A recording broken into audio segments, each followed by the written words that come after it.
What is up, guys? We are back again with another modding video. Today I'm going to be covering NaturalVision Evolved, arguably one of the most popular graphic mods out there right now for GTA 5.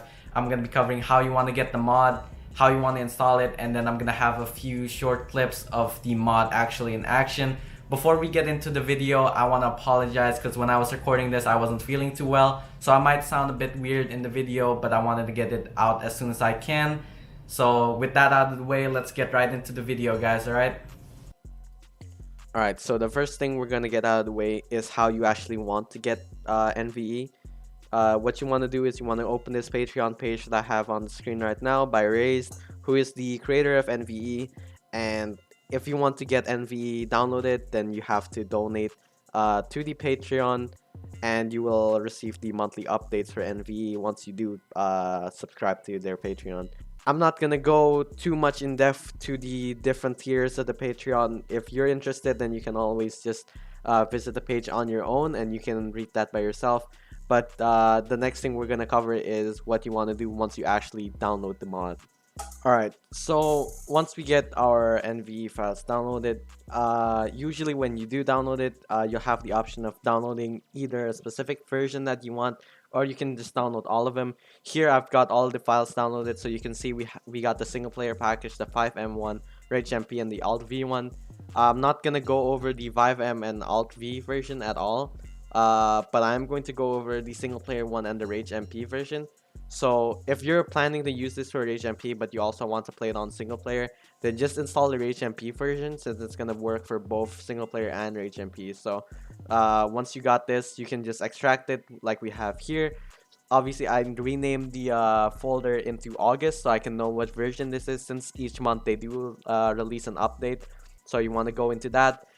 Once you get here, you're gonna see a couple different files. This readme, you can always read through this and figure out how to install it on your own. It's not really too important. If you follow through this guide, you shouldn't have to open that at all. But the two primary files that we got is ENB and main package. So ENB is, if you've already installed an ENB in the past before, it should work with NVE, but this is the ENB that's recommended with NVE, that has the presets that should work best with NVE. So inside the ENB folder, you're going to see 3 different presets: ultra, medium, and low. I would definitely recommend the medium one. The ultra version takes up a lot of your FPS. I would not recommend it unless you have a really beast PC, but the visual differences between the ultra and medium version are not that much, and honestly you're better off going on with the medium version. If you have a less beefy PC, then you can always use the low preset, but I'd say the medium one is a good balance.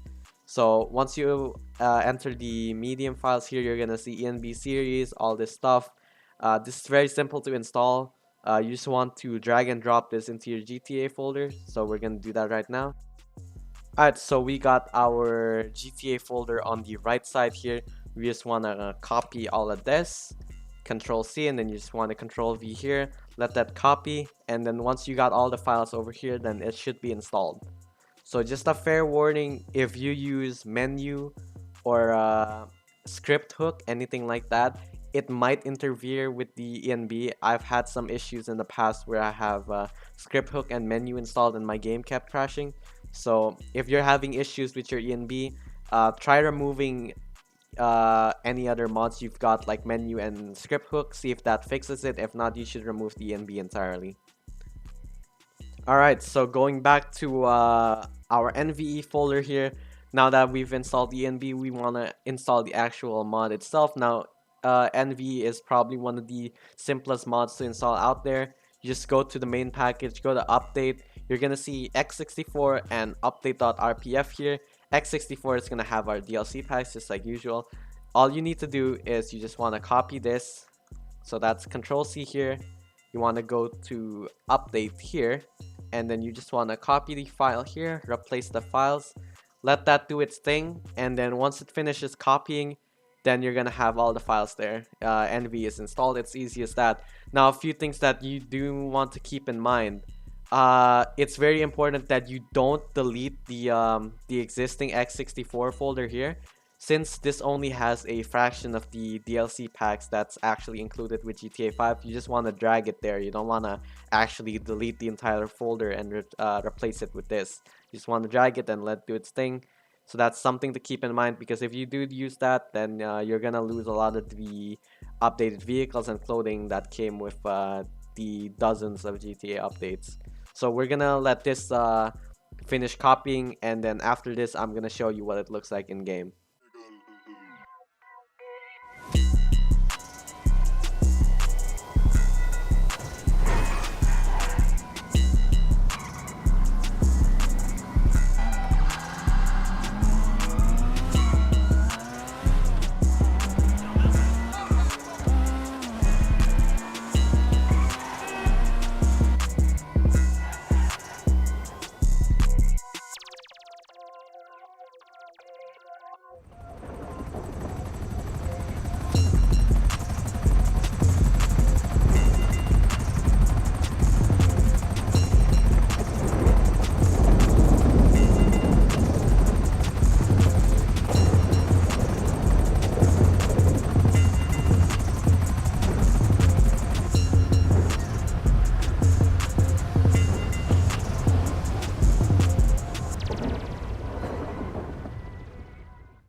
Alright, so we're in game right now on GTA World, and I've got NVE installed, and besides NVE I also got LA Roads installed.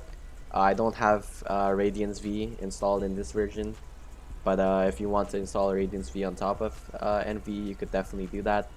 Now you can see a lot of things definitely different from the vanilla game, but if you want to tweak how your settings look, there's a panel menu that you can bring up on an ENB. It's gonna depend on what kind of ENB you use, but for the one that's attached with NVE, you just want to use Shift Enter, and you're gonna bring up this menu. Then you're gonna be able to access all these different stuff. If you're struggling with FPS, there's a few settings that you can turn off. You can try turning off ambient occlusion, which is this. It's gonna make some of these shadows look a bit weird. I like how it looks like with ambient occlusion on, but if you think that your FPS is a bit too low, you can turn that off. Another thing that you can turn off is skylighting. Skylighting basically makes the lights look a bit more realistic in terms of how they're drawn out, as in you can kind of tell that the light's coming from the sky, but that takes up a bit of a chunk from your FPS. So if you want to disable that and get some extra frames, you can do that. If you think your game's a bit too bright, there's a brightness setting here. I like to tone it down. I think 0.7 is good for the ENB that's attached with NVE, and then I like to turn the gamma up just a little bit, around like 1.3, and let's add that by 1. And then I personally like the look of this the best, but the thing with ENB is you can pretty much just customize this however you want. So go ahead and try it out for yourself and see what settings suit you. And another thing that I should mention when you're changing up these settings is you want to actually press the save configuration button up here. Otherwise, every time you change the settings and restart your game, you're gonna have to change that again. So make sure you click the save configuration function. Alright, that is it for the video today. If you guys enjoyed, as usual, make sure you like and subscribe. That really goes a long way, guys. If you guys have any questions about the mod, then always comment in the comments below. I'm gonna try and answer as best as I can. If you comment any questions, any technical help, if you just want to say thank you, then you're also welcome to comment that. But yeah, that's about it for the video, guys. Thank you very much for watching until the end. I'll catch you guys in the next video.